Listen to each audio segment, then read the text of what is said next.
नमस्कार, यो हो न्यूज 24 टेलिभिजन बेलुकी 8 बजेको न्यूज बुलेटिनमा स्वागत छ।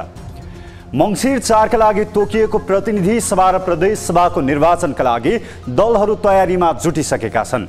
निर्वाचन निष्पक्ष भइरहित होस् भन्ने कामना स्वाभाविक रूपमा सधैँ हुन्छ। चुनाव धाँधली रहित मात्रै भएर पनि पर्याप्त हुने स्थिति छैन।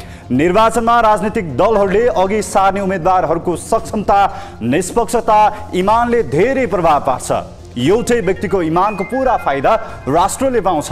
एउटै खराब व्यक्तिले मुलुकलाई 50 वर्ष पछाडि धकेल्ने गरी निर्णयहरू गरिदिन सक्छ। मुलुकले लोकतन्त्र पायो, मानव अधिकारको प्रत्याभूत हुने गरी कानुनहरू पायो, गणतन्त्र र सङ्घीय व्यवस्थामा पनि मुलुक प्रवेश गरेको छ। अब चाहिएको घिर्सिने होइन, फड्को मार्ने आर्थिक वृद्धि दर, शिक्षा, स्वास्थ्य र क्षेत्रमा व्यापक सुधार र नेपाली जनताको सुरक्षित भविष्यको आधार हो। यो तब मात्रै पुरा हुन सक्छ जब राजनीतिक दलहरूले सक्षम, योग्य र निष्कलङ्क व्यक्तिहरूलाई चुनावी मैदानमा उतार्छन्। विभिन्न आपराधिक पृष्ठभूमि भएका व्यक्तिलाई संसद पदका लागि टिकट दिने, अपराध प्रमाणित भइसकेकाहरूलाई ठूलो नेताको जोडबलमा मन्त्री नै बनाउने, सत्ता र सरकारलाई आफ्नो स्वार्थपूर्तिको माध्यम मात्र बनाउनेहरूका कारण हामीले अवलम्बन गरेको लोकतान्त्रिक व्यवस्थाप्रति मानिसहरूको वितृष्णा बढ्दो छ। कतिपय मुलुकहरूमा एक शताब्दीमा एक पटक व्यवस्था परिवर्तन हुन्छ। हाम्रो देशमा 5 दशकमा 3वटा त व्यवस्था फेरिएका छन्। पटक पटक व्यवस्था फेर्ने होइन, नेपाली जनताको मुहार फेर्ने गरी दलहरू चुनावी मैदानमा जान आवश्यक देखिन्छ। अब न्यूज बुलेटिनका हेडलाइन्स। आगामी मङ्सिर 4 गते हुने प्रदेश र प्रतिनिधि सभाको निर्वाचन कार्यक्रम सार्वजनिक। असोज 23 गते उम्मेदवारको मनोनयन पत्र दर्ता।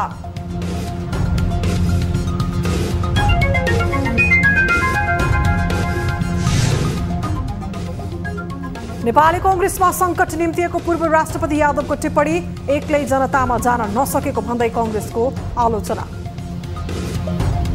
अरू पार्टीसँग मिलेर तपाईको अंश भन्दा गएका राम राम राम।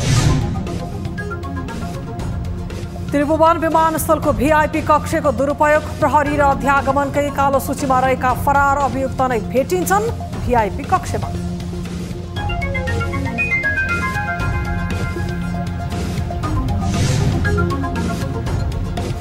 नेपाली राष्ट्रिय क्रिकेट टोलीका कप्तान सन्दीप लामिछानेलाई पक्राउ गर्न जिल्ला अदालत काठमाडौँको अनुमति, सन्दीपको मुद्दामा आइसिसीको चासो।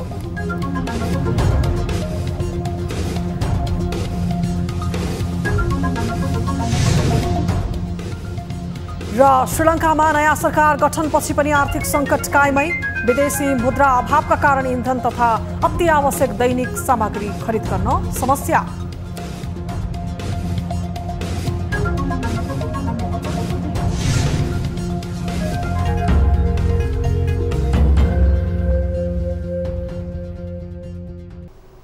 हामी निरन्तर न्यूजमा छौं। निर्वाचन आयोगले आगामी मङ्सिर 4 गते सम्पन्न हुने प्रतिनिधि सभा तथा प्रदेश सभा सदस्य निर्वाचनका लागि प्रत्यक्षतर्फको निर्वाचन कार्यक्रम स्वीकृत गरेको छ। निर्वाचन आयोगको बैठकले पहिलो हुने निर्वाचित हुने निर्वाचन प्रणालीतर्फको निर्वाचन कार्यक्रम स्वीकृत गरेको हो। स्वीकृत कार्यक्रम अनुसार असोज 23 गते उम्मेदवारको मनोनयन पत्र दर्ता गर्ने र सोही दिन उम्मेदवारको सूची प्रकाशन हुने बताइएको छ। यस्तै असोज 24 गते उम्मेदवारको विरोधमा उजुरी दिने, असोज 24 देखि 25 गतेसम्म मनोनयन पत्र र उजुरी उपर जाँचबुझ गरी निर्णय गर्ने तथा असोज 25 गते उम्मेदवारको नामावली प्रकाशन गर्ने कार्यक्रम रहेको छ। यसैगरी असोज 26 गते उम्मेदवारको नाम फिर्ता लिने, उम्मेदवारको अन्तिम नामावली प्रकाशन गर्ने तथा उम्मेदवारलाई निर्वाचन चिन्ह प्रदान गर्ने गरी तोकिएको छ। निर्वाचन कार्यक्रमहरू सम्बन्धित निर्वाचन अधिकृतको कार्यालयमा सञ्चालन हुने आयोगले जनाएको छ। प्रतिनिधि सभा र प्रदेश सभा सदस्यको समानुपातिक निर्वाचन प्रणालीतर्फको बन्द सूचीमा नाम समावेश भएको व्यक्ति प्रत्यक्षतर्फ उम्मेदवार हुन नपाउने तथा प्रत्यक्षतर्फका उम्मेदवारको नाम समानुपातिकको बन्द सूचीमा हुन नपाउने व्यवस्था निर्वाचन कानुनमा रहेको छ। पूर्व राष्ट्रपति डाक्टर रामवरण यादवले नेपाली कांग्रेसमा संकट निम्तिएको टिप्पणी गरेका छन्। बिहिबार काठमाडौँमा भएको बीपी साहित्य एवं बीपी सेनानी सम्मान कार्यक्रममा बोल्दै उनले निर्वाचनमा जान पनि अरू दलसँग गठबन्धन गर्नु परेको भन्दै चिन्ता व्यक्त गरेका छन्। पूर्व राष्ट्रपति डाक्टर यादवले जनतामाझ जान पनि कांग्रेसले अरू दलहरूसँग अंश बण्डा गरिरहेको बताएका छन्। निर्वाचनमा वडादेखि पालिका हुँदै समानुपातिकमा समेत टिकट बिक्री भएको भन्दै उनले कांग्रेसको बारेमा राम राम भन्ने बेला आएको बताएका छन्। कांग्रेसी पुर्खा त्यस्तो पुर्खा भएर पनि अहिले अंशबण्डा गरिरहेछौँ हामीले। अहिले अरू पार्टीलाई चुनावमा जानको लागि, जनताको बीचमा जानको लागि अरू पार्टीसँग मिलेर तपाईको अंशबण्डा गरिरहेछ। राम राम राम। पूर्व राष्ट्रपति यादवले नेपाली कांग्रेसले बीपीको आदर्श बिर्सिएको पनि उल्लेख गरेका छन्। कांग्रेसमा विधि आदर्शबारे कुरा हुन छोडेको तथा नेता कार्यकर्तामाथि बीपीको एक गुण पनि नरहेको आरोप लगाएका छन्। कांग्रेसी कार्यकर्ताहरूलाई बीपीको रचनाहरू पढ्न समेत फुर्सद भए आग्रह गरेका छन्। नेकपा माओवादी केन्द्रका अध्यक्ष पुष्पकमल दाहालले नेकपाका अध्यक्ष ऋषि कटेलप्रति असन्तुष्टि व्यक्त गरेका छन्। शहीद सुरेश वाग्ले बासु र भीमसेन पोखरेल बैरागी स्मृति दिवसको अवसरमा बिहिबार काठमाडौँमा आयोजित कार्यक्रमलाई सम्बोधन गर्दै अध्यक्ष दाहालले यस्तो असन्तुष्टि व्यक्त गरेका हुन्। कटेलले तत्कालीन नेपाल कम्युनिस्ट पार्टी नेकपा विरुद्धमा मुद्दा हालेर पार्टी फुटाइदिएको उनको आरोप छ। ऋषिजीले जो आदर्शको कुरा गर्नुभयो, म यति मात्रै भन्न चाहन्छु, ऋषिजी तपाईँ जनक्रान्तिको बेलामा कहाँ हुनुहुन्थ्यो? तपाईँ त्यो आदर्शमा किन लाग्नु भएन? नेपालको कम्युनिस्ट आन्दोलनलाई एक बनाउनु पर्छ भन्दा यसलाई फुटाउनु पर्छ भनेर अदालतमा जाने तपाईँ नै होइन र?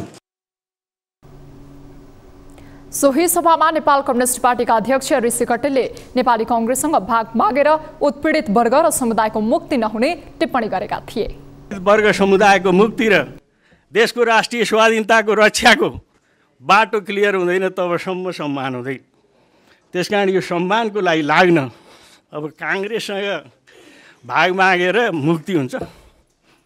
त्यसो भएको हुनाले यो बाटोमा अलिक गम्भीरतापूर्वक सोच्न म यो बेलामा अनुरोध पनि गर्छु सबै साथीहरू यहाँ हुनुहुन्छ। कटेलको यसै टिप्पणीको जवाफमा दाहालले कम्युनिस्ट आन्दोलनलाई एक बनाउँदा फुटाउनका लागि अदालत गएको भन्दै कटेलप्रति असन्तुष्टि व्यक्त गरेका हुन्। तत्कालीन नेकपा फुटाउन अदालत जानेले संविधान र गणतन्त्रको रक्षाका लागि गरिएको कामलाई गलत भन्न नहुने उनको तर्क छ।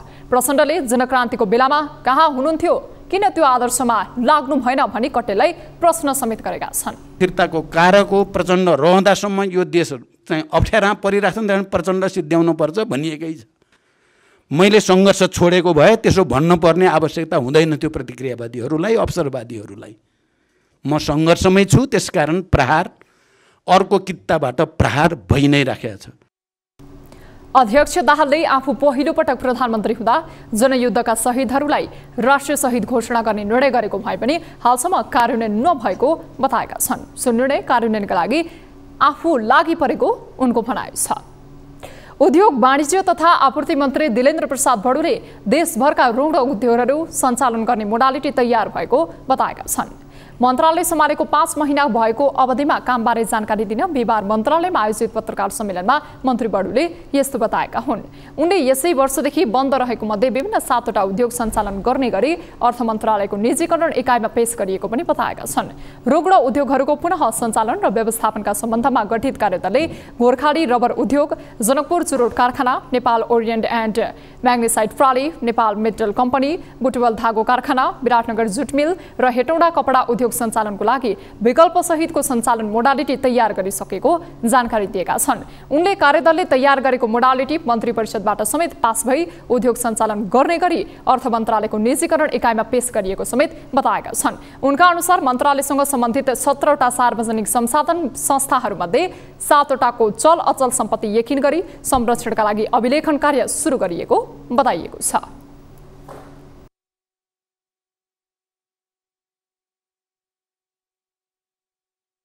मन्त्रालय सम्बद्ध 17वटा सार्वजनिक संस्थानहरूमध्ये 7वटाको चल अचल सम्पत्ति यकिन गरी संरक्षणको लागि अभिलेखन कार्य सुरु गरिएको छ। मन्त्री बडुले सरकारले उपभोक्ता र व्यावसायिक प्रयोजनका लागि प्रयोग हुने सिलिन्डर र सोको मूल्य अलग अलग कायम गर्ने तयारी गरेको पनि जनाएका छन्। ग्यासको उपभोग न्यूनीकरण गरी व्यापार घाटा कम गर्न सिंहदरबार परिसरभित्र विद्युतीय चुलो प्रयोग गर्ने गरी मन्त्रालयले पहल गरे अनुसार निर्णय कार्यान्वयनमा आएको उनको भनाइ छ। उनले रुस युक्रेन युद्ध र कोभिड-19 महामारीको चपेटामा परेको उद्योग तथा व्यापार क्षेत्रमा सुधार भएको दावी समेत गरेका छन्। हामी निरन्तर न्यूजमा छौं। अन्तर्राष्ट्रिय विमानस्थलको विशिष्ट कक्ष कसले प्रयोग गर्न पाउने भने राजपत्रमा स्पष्ट उल्लेख गरिएको छ र विशिष्ट व्यक्तिको परिभाषा र मापदण्डमा नपर्ने व्यक्तिहरू र तिनका आफन्तले समेत भिआइपी कक्षको दुरुपयोग गर्ने होड यसरी बढेको छ कि भने साध्य छैन। विवादास्पद व्यक्तिको आगमन सहज बनाउन तथा गैरकानुनी क्रियाकलापमा खान तलासीबाट उन्मुक्ति लिन पनि यही कक्षको प्रयोग गर्न थालिएको छ। त्यसको ज्वलन्त उदाहरण हो गत शुक्रबारको घटना, जहाँ भिआइपी भनिएकै व्यक्तिको भूमिकामा प्रहरीको फरार र अध्यागमनको कालो सूचीमा रहेका एक फरार अभियुक्त निर्वाध रूपमा भिआइपी कक्षबाट भित्रिएका थिए। यस घटनाले विमानस्थलको सुरक्षा व्यवस्थादेखि राज्यका धेरै निकायको भूमिकामाथि नै गम्भीर प्रश्न तिर्सिएको छ। एक रिपोर्ट। त्रिभुवन अन्तर्राष्ट्रिय विमानस्थलबाट बेला बेलामा हुने गरेका लापरवाहीका घटनाहरूले मुलुकको सुरक्षा संयन्त्रमाथि प्रश्न उठ्ने गर्दछ। शुक्रबार लामो समयदेखि फरार अभियुक्त विमानस्थलको भिआइपी कक्ष मार्फत मुलुक प्रवेश गरेपछि विमानस्थलको सुरक्षाको विषय पुनः एकपटक बहसमा आएको छ। बिकिनी किलर जस्ता उपनामले कुख्यात फ्रान्सेली नागरिक चार्ल्स सोभ्राजले भनेका थिए, त्रिभुवन अन्तर्राष्ट्रिय विमानस्थलबाट हात्ती पनि छिराइदिन्छु। गएको शुक्रबार उनको यही भनाइ पुष्टि हुने गरी ठगीको कसुरमा प्रहरीको फरार सूची एवं अध्यागमनको कालो सूचीमा परेका सुनसरीका 30 वर्षीय रिजवान आलम यही भिआइपी कक्षाको दुरुपयोग गर्दै युएईबाट नेपाल भित्रिए। मुस्लिम आयोगको निमन्त्रणामा नेपाल आएका युएई सांसदका उपाध्यक्ष मोहम्मद अहमद अलिया माहीको टोलीसँगै उनी नेपाल भित्रिएका हुन्। उनी सहितको टोलीलाई लिन भिआइपी कक्षमा पुगेका थिए मुस्लिम आयोगका अध्यक्ष समीम मिया अन्सारीले आफ्नो पदीय दुरुपयोग गर्दै रिजवान आलमलाई आफ्नै गाडीमा हालेर होटल पुर्याएका थिए। रिजवान दुबईमा पाइलट कोर्स गराइदिने भन्दै 1 करोड 68 लाख रुपियाँ ठगी गरेर फरार र प्रहरीको खोजीमा रहेका व्यक्ति हुन्। विमानस्थलबाट भाग्न सफल भए पनि उनी अन्ततः प्रहरीको नियन्त्रणमा पुगेका छन्। विमानस्थल कार्यालयका प्रवक्ता टेकनाथ सिटौलाले शक्तिको आडमा दबाब दिएर कतिपयले भिआइपी कक्ष प्रयोग गर्दै आएको स्वीकार गरे। परराष्ट्र मन्त्रालयको भन्दा 3 जना उपसभामुख भए 3 जना भन्ने कुरा थियो। अब त्यो अनुसार 3 जना गरे, उहाँ भिआइपी चाहिँ 4 जना जम्मा जोड्ने भनेर 4 जना भन्दा 5औँलाई प्रवेश गर्न दिनु हुँदैन थियो। ती चाहिँ उहाँले पास लागेको हुनु पर्थ्यो, पास एयरपोर्ट पास। भनेपछि 5औँ व्यक्ति चाहिँ हाम्रो उहाँ कुम जोडेर आइदिनु भयो कि भिआइपीहरूसँगै दोभाषेको रूपमा प्रयोग गर्नुभएको छ। हो, त्यो चाहिँ हाम्रो चाहिँ त्यहाँ अलिकति सानो कमजोरीको कारणले प्रवेश पाउनु हो। तर अब यो चाहिँ हामीले यो विषयलाई त स्वीकार्नै पर्छ, किनभने सानो ल्याप्स भन्छ क्या त्यसलाई। शक्तिशाली व्यक्ति आफन्त तथा परिवारले भिआइपी कक्षको दुरुपयोग गर्ने क्रम बढ्दा अन्तर्राष्ट्रिय विमानस्थलको सुरक्षामा चुनौती बढ्दै गएको छ। यसलाई नियन्त्रण गर्न नसके कुनै दिन पेशेवर अपराधीले यसको दुरुपयोग गर्ने जोखिम रहेको छ। गइसकेको धेरै बजे सम्झने आधा घण्टा जस्तोको फरक टाइमिङ अस्ति हेरेको थिएँ मैले माथि अप्रोच गर्दाखेरि, त्यति ग्याप छ। भन्दाखेरि त्यो ग्याप हुँदाखेरि हामी त्यसपछि उहाँबाट खबर आएर यहाँ बुझ्दाखेरि ती मान्छेहरू गइसकेको अवस्था छ। त्यस कारण अलिकति हाम्रो कोअर्डिनेसनहरूको त्यो टाइमिङमा कोअर्डिनेसन नभए हो कि होइन, यो कुराहरू पनि छ। तर कस्तो भने यस्ता कुराहरू कतिपय कुराहरू सोच्दाखेरि एउटा भिआइपीको उसमा थ्रुमा यसरी होला भन्ने त यो कल्पना पनि गरिरहेको थिएन कि। हुन त त्रिभुवन विमानस्थलको भिआइपी कक्ष प्रयोग गरेर सुरक्षाकर्मीको आँखा छल्ने आलम पहिलो अपराधी होइनन्। समय समयमा यस्ता घटनाहरू हुँदै आएका छन्। तर यस्ता लापरवाहीको अन्त्य गर्नतर्फ सरकारवाला निकायको ध्यान भने पुग्ने गरेको छैन। न्यूज 24 टेलिभिजनका लागि क्यामेरामा मदन सापकोटाको साथमा टिभी जर्नलिस्ट समीर जोशी, काठमाडौँ। नेता र पहुँचवालाका आसेपासेलाई त्रिभुवन विमानस्थलको विशिष्ट कक्ष सहज प्रयोगको लागि अनुरोध आउनु र विमानस्थल व्यवस्थापनले अडान लिन नसक्नुको परिणाम शुक्रबारको घटनाले देखायो। ठगीका फरार अभियुक्त रिजवान आलमले भिआइपी कक्षको दुरुपयोग गरे। यसमा नागरिक उड्डयन प्राधिकरणदेखि अध्यागमन र सुरक्षा निकायका सबै टुलु हेरेर बसे। विमानस्थलमा यस्तो चरम लापरवाही पटक पटक किन हुँदै आएको छ भनेर हामीले नागरिक उड्डयन प्राधिकरणका पूर्व महानिर्देशक राजकुमार छेत्रीलाई सोधेका छौँ। अस्तिको घटना जुन यहाँले भन्नुभयो शुक्रबारको केस चाहिँ त्यो मेरो नजरमा चाहिँ त्यो चाहिँ वास्तवमा धेरै ठुलो चाहिँ मिस्टेक हो। किनभने तपाईँले एउटा कोही मान्छे चाहिँ अपराधी होस् अथवा जो होस्, राज्यले त्यसलाई चाहिँ अपराधी भनेर अथवा खोजिरहेको मान्छे हो भने ऊ भिआइपीमा कसरी आयो? कसले उसलाई भिआइपीमा लिएर गयो। भिआइपीमा जाँदाखेरि भिआइपीमा को जान्छ भनेर पहिले पर्मिसन लिएको हुनुपर्छ। फेरि हाम्रो त्रिभुवन अन्तर्राष्ट्रिय विमानस्थलको महाप्रबन्धक 12 तहको हुन्छ। त्यहाँ डिआइजीको पोस्टमा को चाहिँ सुरक्षा निकाय प्रमुख हुनुहुन्छ, इमिग्रेसन चिफ सहसचिव सरको हुनुहुन्छ भने त्यो चाहिँ एकदमै गल्ती भएको हो। यसलाई चाहिँ करेक्सन गर्नै पर्छ। कहिलेकाहीँ भवितव्य चाहिँ हुनसक्छ, यो भवितव्य घटनामा हुनसक्छ, तर विगतभन्दा अहिले सुधार धेरै भएको छ। यद्यपि अझ गर्नुपर्ने धेरै कुरा छ। जस्तो मैले यहाँ एउटा उदाहरण दिउँ, केही समय पहिला एकजना व्यक्ति मानसिक सन्तुलन बिग्रेको व्यक्ति उत्तरपट्टिबाट तारबारबाट छिरेर जहाजको ककपिटमा गएर बस्दासम्म हामीले थाहा पाएनौँ। पछि जब पाइलट चढ्नुभयो ककपिटमा फ्लाइटको लागि, बल्ल उहाँलाई देखेर हाहाकार भएर अनि पुलिसलाई बोलाएर त्यो मान्छेलाई समातियो। अब यी कुराहरू हेर्दाखेरि सानो हुन्, तर यदि त्यो चाहिँ ठुलो चाहिँ आतङ्कवादी अथवा कुनै केही भइदिएको भएर उसले बमसम केही राखिदिएको भएर त्यो त बर्बाद हुन्थ्यो। त्यही कारण यी कुराहरूमा हामीले हेक्का राख्नै पर्छ। यद्यपि विगतभन्दा धेरै राम्रो चाहिँ भएको छ, तर अझ पनि काम गर्नुपर्ने धेरै बाँकी छ। र म अर्को कुरा एउटा जोड्न चाहेँ, कतै चाहिँ त्यहाँ चाहिँ एयरपोर्टमा चाहिँ तपाईँहरूको सम्पूर्ण निकायहरूको आपसमा कोर्डिनेसन को पनि एकदम खाँचो हुन्छ। हरेक कुराको एक आपसमा छलफल हुनुपर्ने हुन्छ। त्यो भयो भने बल्ल त्यो चाहिँ सुरक्षा सुदृढ हुन्छ। अब एउटा कुरा चाहिँ जुन अहिले चाहिँ गाँजाको कुरा गर्नुभयो, कतै यो चाहिँ माने एउटा नेटवर्कलाई समात्नलाई नै प्रहरीले कस्टमले चाहिँ उहाँले सल्लाह गरेर उसको चाहिँ फलो गर्ने, उसको पिछा गर्ने, उसलाई मोनिटर गर्ने, तर योबाट बाहिर जान दिने भनेर त्यो पनि हुनसक्छ। एउटा स्ट्राटेजीको अन्तर्गत त्यो पनि हुनसक्छ। त्यो हो भने त यसलाई हामीले राम्रै मान्नुपर्छ। तर मैले प्रायः देखिरहेको हुन्छु, सुन ल्याइरहेको हुन्छन् होइन, के ल्याइरहेको हुन्छन् अनि समातिन्छ। एकचोटि दुईचोटि तीनचोटि समातिन्छ। अब एउटा काम के गर्नु पर्यो भने नेपाल सरकारले पनि अब कानुनमा कडा ल्याउनु पर्यो। समातेपछि उसलाई ठुलो नै कैद होस्, ठुलो नै पनिसमेन्ट होस्, अनि यो क्रम रोकिन्छ। होइन भने चाहिँ अब दुबईमा पनि अब यस्तो घटनाहरू, दिल्लीमा पनि घटनाहरू भएकै हुन्छन्। अब हामी कहाँ केही बढी देखेको चाहिँ अवश्य छ। हुनसक्छ हाम्रो अलिकति कानुन फितलो भएर समातियो भने पनि यो मलाई पनिसमेन्ट हुन्न भनेर गरे पनि हुनसक्छ। राष्ट्रिय सभा अन्तर्गत 4वटा विषयगत समितिका नवनिर्वाचित सभापतिहरूले पद तथा गोपनीयताको शपथ ग्रहण गरेका छन्। बिहिबार सिंहदरबारमा राष्ट्रिय सभाका अध्यक्ष गणेश प्रसाद तिमल सिन्हाले नवनिर्वाचित समिति सभापतिहरूलाई पद तथा गोपनीयताको शपथ ग्रहण गराएका हुन्। 4वटा विषयगत समितिका सभापतिको निर्वाचनका लागि 4 जनाको उम्मेदवारी परेपछि बिहिबार नै बसेको सम्बन्धित समितिको बैठकले उनीहरूलाई निर्विरोध सभापति चयन गरेको थियो। जस अनुसार दिगो विकास तथा सुशासन समिति सभापतिमा राष्ट्रिय सभा सदस्य प्रकाश पन्त, विधायन व्यवस्थापन समितिमा डाक्टर वेदुराम भूषाल, प्रत्यायोजित व्यवस्थापन तथा सरकारी आश्वासन समितिको सभापतिमा माया प्रसाद शर्मा र राष्ट्रिय सरकार तथा समन्वय समिति सभापतिमा दिलकुमारी रावल थापा पार्वतीले शपथ लिएका छन्। न्युजहरू अझै बाँकी छन्, अब पालो ब्रेकको।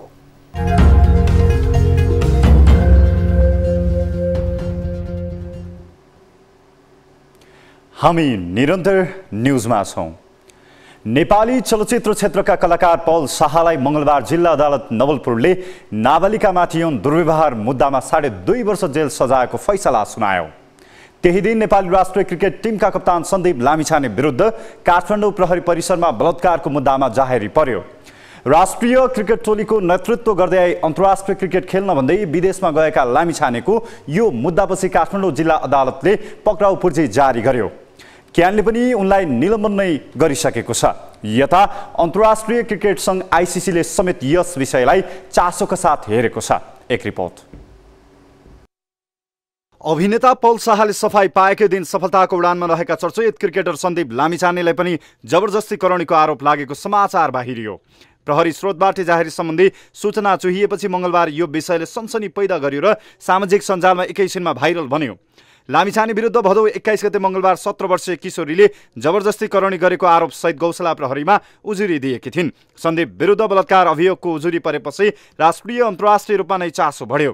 किशोरीको उजुरीपछि प्रहरीले आन्तरिक अनुसन्धान तीव्र पारेको छ। घटनापछि सन्दीप आफैले क्यान पदाधिकारीलाई टेलिफोन सम्पर्क गरी आफू निर्दोष रहेको दावी गर्दै कानुनी रूपमा सहयोग गर्न याचना गरेका छन्। तिम्रो विरुद्ध चाहिँ यसरी केस फाइल भएको छ, एउटा युवतीले रेप केसमा चाहिँ जाहेरी दिएको छ, तिमीलाई थाहा छ भन्दा मैले थाहा पाएको छु भन्ने किसिमको कुरा गर्यो।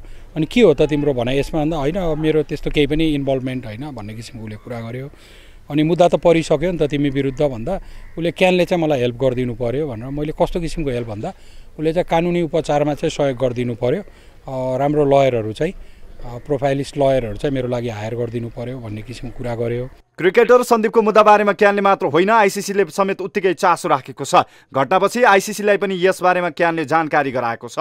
आइसिसी यस विषयलाई लिएर गम्भीर रहेको क्यानले जनाएको छ। आइसिसीले अब के हुनसक्छ यो केसमा भनेर चासो राख्नुभयो। राख्दाखेरि अब यो माइनर केस हो होइन, नेपालको ल चाहिँ माइनरको केसमा चाहिँ यसरी चाहिँ अब भनौँ जुन गएको देखिएको छ, अब यो चाहिँ रेपै केसमा कन्भिक्टेड हुन्छ होइन भनेपछि उनीहरू पनि अलिकति सिरियसै भएको छ। घटनाको बारेमा प्रहरीले अनुसन्धान तीव्र बनाएको छ। प्रहरीमा उजुरी परेपछि घटनाबारे आफूहरूले सूक्ष्म अनुसन्धान गरिरहेको महानगरीय प्रहरी प्रवक्ता दिनेश राज मैनालीले बताए। यही मैले अघि नै यहाँलाई जानकारी गराएँ, यो अनुसन्धान भन्ने कुरा त्यति सजिलो छैन जति हामी सोच्छौँ। यो चाहिँ भोगटेको केसरा केलाए जसरी हुन्छ, बिस्तारै एउटा गर्दै केलाउँदै जानुपर्ने हुन्छ र यसमा प्रहरीले विधि प्रविधि लगायतको सम्पूर्ण प्रयासहरू गरेर पीडितलाई न्याय र पीडितलाई सजाय दिलाउने कार्यमा अनुसन्धान केन्द्रित रहनेछ। यसमा यस्तै प्रकृतिको मुद्दामा अभिनेता पल शाह थुनामा छन्। सन्दीप विरुद्ध उजुरी परेकै दिन पललाई 2.5 वर्षको सजायको फैसला जिल्ला अदालत नवलपुरले सुनाएको थियो। नाबालिगमाथि बलात्कारको मुद्दामा दोषी पाइएमा सन्दीपलाई 12 वर्षसम्म जेल सजाय हुने अधिवक्ताहरू बताउँछन्। अब यस्तो हो, यदि 17 वर्षको उमेर हो भने कानुनले भनेको मुलुकी अपराध संहिताको 219 को घको व्यवस्था अर्थात् 16 वर्षदेखि 18 वर्षसम्मको महिलाको हकमा जे दाबी लिने त्यही दाबी लिन्छ र त्यो चाहिँ भनेको 10 वर्षदेखि 12 वर्षसम्मको कैदको व्यवस्था हो। अदालतबाट पक्राउ पूर्जी जारी गरे लगतै वेस्ट इन्डिजमा रहेका क्रिकेटर लामिछानेले प्रिमियर लिग सकिएपछि स्वदेश फर्किने बताएका छन्।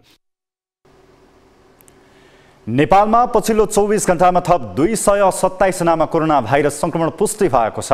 देशभरका विभिन्न प्रयोगशालामा 1518 जनामा पीसीआर परीक्षण गर्दा 137 जना र 2883 जनामा एन्टिजेन परीक्षण गर्दा 90 जनामा संक्रमण पुष्टि भएको स्वास्थ्य तथा जनसङ्ख्या मन्त्रालयले जानकारी दिएको छ। स्वास्थ्य मन्त्रालयका अनुसार पछिल्लो 24 घण्टामा 168 जना कोरोना संक्रमण मुक्त भएका छन्। यो सँगै नेपालमा कोरोना जित्नेको संख्या 9,83,949 पुगेको छ। नेपालमा कोरोना निको हुने दर 98.6% को रहेको मन्त्रालयले जनाएको छ। यस्तै पछिल्लो 24 घण्टामा कोरोना संक्रमणबाट थप 1 जनाको मृत्यु भएको छ। हालसम्म कोरोना संक्रमणबाट 12,010 जनाको मृत्यु भइसकेको छ। नेपालमा कोरोना संक्रमणबाट मृत्यु हुने दर 1.2% रहेको मन्त्रालयले जनाएको छ। हाल देशभर 2,473 जना कोरोनाका सक्रिय संक्रमित छन्। तीमध्ये 2,370 जना होम आइसोलेसनमा तथा 103 जना संस्थागत आइसोलेसनमा रहेको मन्त्रालयले जनाएको छ। यस्तै संक्रमित 22 जना आइसियु र 3 जना भेन्टिलेटरमा उपचाररत छन्। सुदूरपश्चिम प्रदेश सरकारलाई आफैले बनाएको ऐन नै कार्यान्वयनमा ल्याउन सकस भइरहेको छ। मेडिकल माफियाहरूको चौतर्फी घेराबन्दीमा पर्दा ऐन कार्यान्वयन गर्ने चुनौती देखिएको हो। एक रिपोर्ट। सुदूरपश्चिम प्रदेश सरकारले जारी गरेको प्रदेश जनस्वास्थ्य ऐन 2077 का केही बुँदा कार्यान्वयन गर्न प्रदेश सरकार आफैलाई सकस परिरहेको छ। मेडिकल माफियाको घेराबन्दीले अवस्था यस्तो आएको टिप्पणी भइरहेको छ। सुदूरपश्चिम प्रदेशको एकमात्र रेफरल अस्पताल हो सेती प्रादेशिक अस्पताल। यही अस्पताल पनि आधा दर्जन बढी निजी अस्पतालहरूले घेरिएको छ। जबकि प्रदेशको जनस्वास्थ्य ऐन 2077 को दफा 27 मा कुनै पनि सरकारी संस्था वा अस्पतालको परिसरदेखि 300 मिटर भित्रको दूरीमा निजी क्लिनिक, नर्सिङ होम या निजी अस्पताल सञ्चालन गर्न नपाइने उल्लेख गरिएको छ। ऐनमा नयाँ दर्तामा मात्र रोक लगाइएको छैन, अहिले सञ्चालनमा रहेका 300 मिटर भित्र पर्ने निजी अस्पताललाई समेत स्थानान्तरण गर्ने भनिएको छ। सोही ऐनले ऐन लागू भएको 6 महिनाभित्रै 300 मिटर भित्रको दूरीमा सञ्चालित निजी अस्पताल हटाउन मापदण्ड तयार गरी निश्चित समय दिने समेत उल्लेख गरिएको छ। तर प्रदेशको सामाजिक विकास मन्त्रालयले अहिलेसम्म सो मापदण्ड पालनाको काम नै थाल्न सकिरहेको छैन। उहाँहरूलाई त्यहाँबाट रिप्लेस गर्ने हो। अब रिप्लेस गर्नका लागि कति समय दिने भन्ने कुरामा हामीले छलफल गरिरहेको अवस्था हो। कसैको अब आफ्नै घर छ अथवा भाडामै भए पनि केही सेटिङ छ, त्यसलाई ल अहिले नै यो हाम्रो ऐन पास भयो तुरुन्तै गइहाल जानुपर्छ भन्नलाई गाह्रो छ। हामीले फिक्स टाइम कति दिने भन्ने कुरा अब हामी सामाजिक मन्त्रालयले छलफल गरेर टुङ्ग्याउँछ। ऐनमा उल्लेख गरिए अनुसार प्रदेशको सामाजिक विकास मन्त्रालयले 2078 भित्रै निजी अस्पताल हटाउन मापदण्ड तयार गरी व्यवसायलाई समय सीमा दिनुपर्ने थियो। सो ऐन अनुसार तोकिएको समय सीमाभित्र अस्पताल नहटाए मन्त्रालय आफैले हटाउने र 50,000 जरिवाना समेत तिर्नुपर्नेछ। तर सामाजिक विकास मन्त्रालय भने ऐन कार्यान्वयन गर्नुको साटो व्यवसायको बचाउमा लागेको देखिन्छ। मन्त्रालय नै ऐन कार्यान्वयनको सवालमा अन्यल जस्तै देखिएपछि व्यवसायीहरूले केही समय यता सो क्षेत्रमा अस्पताल सञ्चालनको अनुमति पाउन सकेका छैनन्। दर्ता प्रक्रियाको लागि मलाई अनुमति दिनको लागि मैले त्यहाँ पत्र लेखेको छु, दिएको छु, निवेदन दर्ता छ। त्यो निवेदनको आधारमा उहाँहरूले के भन्नुहुन्छ, 2-4 दिन रोक्नुहोस् न त भनेर चाहिँ 2-4 दिन रोक्नुभयो। 2-4 दिन रोकिसकेपछि अब मलाई त चाहिरहेछ, मैले फेरि भनेको मलाई दिनुहोस् भनेर। अब उहाँहरूले पनि मलाई जुन छैन दिनुभएको छैन, तर स्पष्ट केही भन्नुभएको छैन, के कति कारणले स्पष्ट पनि भन्नुभएको छैन। स्थानीय सरकारको कानुन प्रदेश सरकारको कानुनसँग सञ्चालनको अनुमति दिन समस्या छ। सरकारी अस्पतालबाट 300 मिटरको दूरीमा चाहिँ कुनै पनि अस्पतालहरू त्यस्तो क्लिनिकहरू नराख्ने भन्ने खालको जो कार्यविधि पास भयो। त्यसले गर्दाखेरि के भने अब त्यो पछिकामा हामीले त्यो धेरै चाहिँ फाइल त जम्मा गऱ्यौँ, तर चाहिँ कसैलाई पनि हामीले त्यसको सिफारिस गरेको वा त्यो दर्ता गरेको चाहिँ छैन। किन भन्दाखेरि एकचोटि प्रदेश कानुन भयो, अब सङ्घीय कानुन भयो र स्थानीय कानुन बाँच्ने हिसाबले अहिले हामीले दिदियो भने भोलि चाहिँ त्यो कानुनको अब स्वतः खारिज हुन्छ भन्ने त्यहाँ उल्लेख भए अनुसार त्यो नदिएको अवस्था हो। मेडिकल माफियाहरूसँगको प्रभावमा परि सामाजिक विकास मन्त्रालय आफैले ऐनको धज्जी उडाउने काम गरिरहेको आवाज उठिरहेका छन्। माफियाहरूको प्रभावले स्थानीय सरकारसँगै व्यवसायसम्म अन्यलमा पर्दा संवेदनशील क्षेत्रमा असंवेदनशीलता बढ्ने जोखिम बढेको देखिन्छ। न्यूज 24 टेलिभिजनका लागि कैलालीबाट टिभी जर्नलिस्ट अर्जुन बोहराको रिपोर्ट। हामी निरन्तर न्यूजमा छौं। सशस्त्र प्रहरीले ट्रक सहित 1.5 करोड बराबरको अवैध चिनी र चामल बरामद गरेको छ। सशस्त्र प्रहरी बल नम्बर 27 गढ हेडक्वार्टर रूपन्देहीले बिहिबार भारतबाट भन्सार छली गरी ल्याइएको चिनी र चामल बोकेका 2वटा ट्रक सहित 1 करोड 38,500,000 रुपैयाँ बराबरको सामान बरामद गरेको हो। सशस्त्र प्रहरी नायब परीक्षक प्रेम प्रकाश सिगदेलका अनुसार ना 4 ख 4129 नम्बरको ट्रकबाट 638 बोरा चिनी बरामद गरिएको हो। उक्त ट्रक सशस्त्र प्रहरी परीक्षक गगन श्रेष्ठको कमान्डमा खटिएको टोलीले रूपन्देहीको लुम्बिनी सांस्कृतिक नगरपालिका 11 मसिना स्थित हुलाकी सडक खण्डतर्फ जाँदै गर्दा नियन्त्रणमा लिएको हो। यस्तै सशस्त्र प्रहरी नायब परीक्षक सिगदेलको कमान्डमा खटिएको टोलीले रूपन्देहीको ओम सतिया गाउँपालिका 4 बसन्तपुर स्थित हुलाकी सडक खण्डमा पूर्वबाट भैरवातर्फ आउँदै गरेको ना 3 ख 6325 नम्बरको ट्रकबाट 100 बोरा चामल बरामद गरेको छ। यस्तै नेपाल प्रहरीले जिल्लाका अन्य विभिन्न ठाउँबाट अवैध चिनी र कपडासहित मिनी ट्रक, पिकअप र मोटरसाइकल बरामद गरेको छ। अब बिजनेस न्यूज।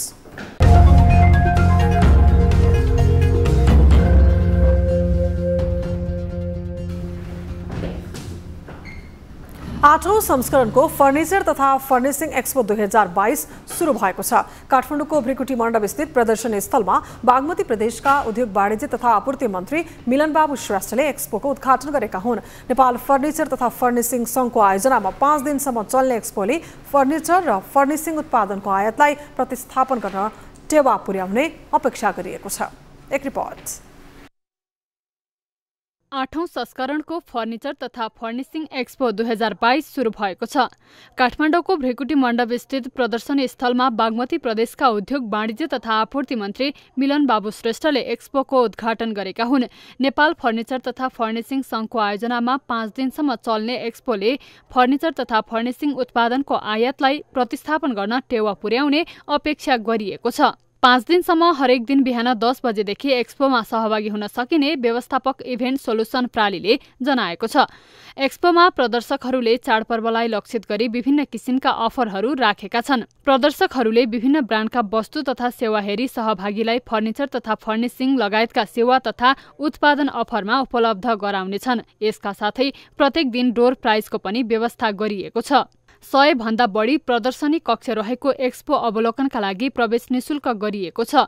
एक्सपोमा सहभागी हुन चाहनेले निशुल्क प्रवेशका लागि आफ्नो विवरण रजिस्ट्रेसन डेस्कमा उपलब्ध गराउनु पर्नेछ। साथै एक्सपोमा डिजी पे मार्फत पनि निशुल्क प्रवेश पास पाउन सकिनेछ।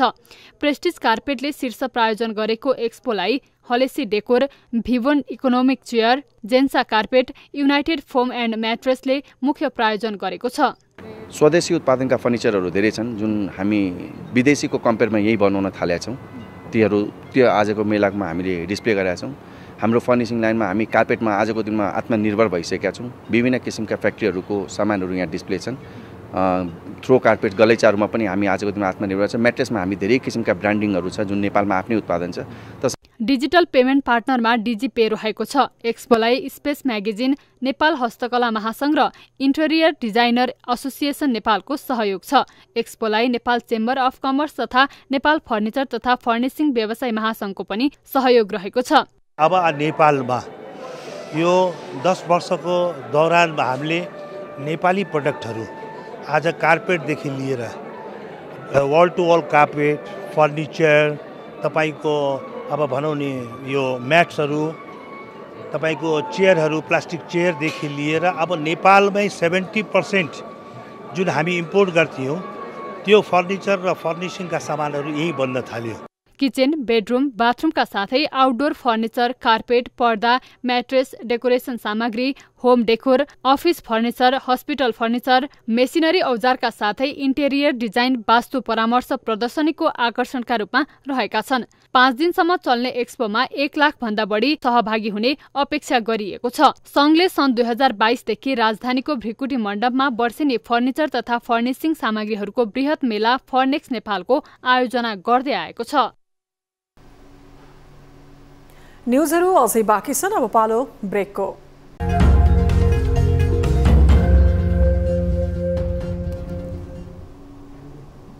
हामी निरन्तर न्युजमा छौं। अब स्पोर्ट्स न्युज।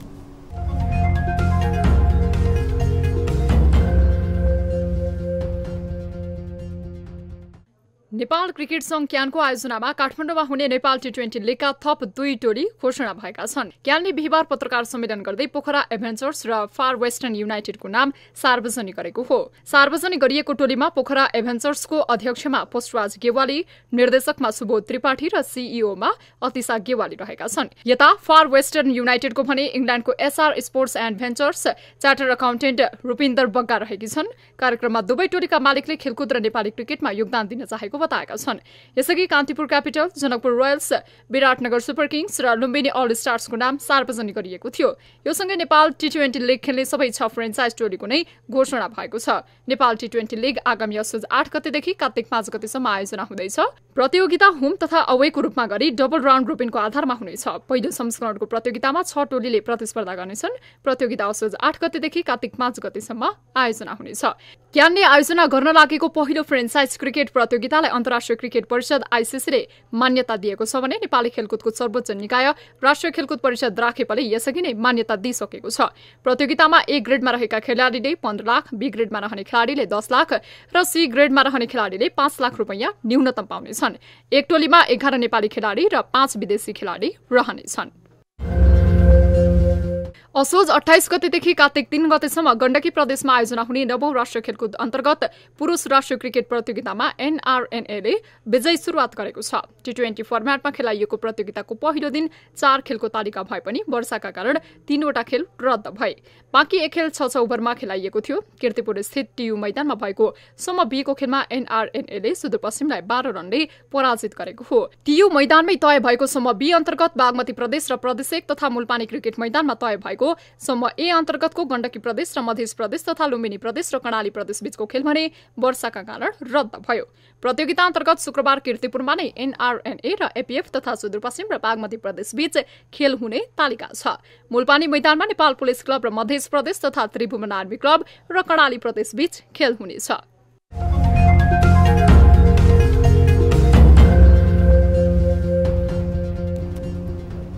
अब वेदर अपडेट।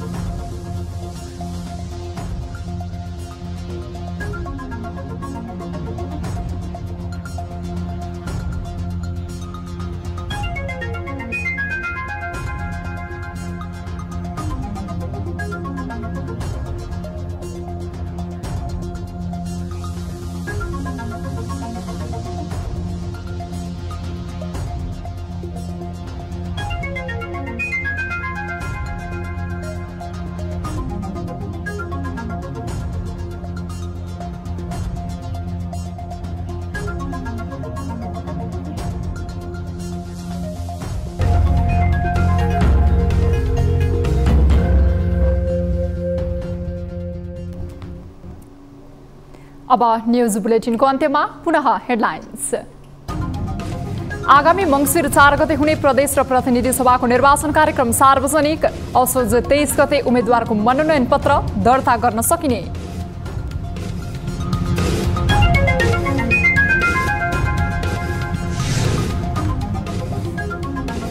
नेपाली कांग्रेसमा संकट निम्तिएको पूर्व राष्ट्रपति यादवको टिप्पणी। एक्लै जनतामा जान नसकेको भन्दै कांग्रेसको आलोचना। अरू पार्टीसँग मिलेर तपाईको अंशभण्डा गएका राम राम राम। त्रिभुवन विमानस्थलको भिआइपी कक्षको दुरुपयोग। प्रहरी र अध्यागमनकै कालो सूचीमा रहेका फरार अभियुक्त नै भेटिन्छन् भिआइपी कक्षमा।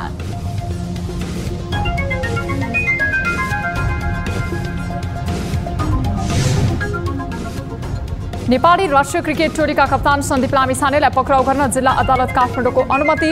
सन्दीपको मुद्दामा आइसिसीको समेत चासो। राष्ट्रिय टिमबाट निलम्बित।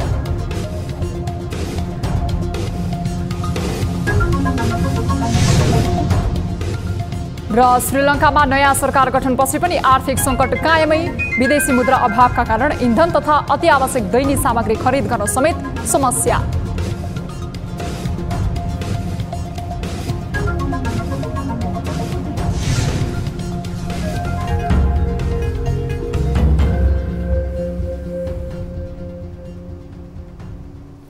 बेलुका 8 बजेको न्युज बुलेटिन अहिलेलाई यति नै। जाँदा जाँदै ताली र गालीका लागि हामीले सोधेको प्रश्नको अन्तिम नतिजा यसपछि प्रसारण हुने कार्यक्रम सिधा कुरा जनतासँगमा हेर्न नभुल्नुहोला। थप न्युजका लागि हाम्रो वेबसाइट www.news24nepal.com हेर्नुहोला। साथै हामीलाई फेसबुक, ट्विटर र युट्युबमा पनि फलो गर्न सक्नुहुनेछ। यस्तै मोबाइल, भाइबर र इमेल मार्फत 24 हेल्प डेस्कमा समस्या र गुनासो गर्न सक्नुहुनेछ। अहिलेलाई बिदा दिनुहोस्। हामी निरन्तर न्युजमा छौँ। नमस्ते।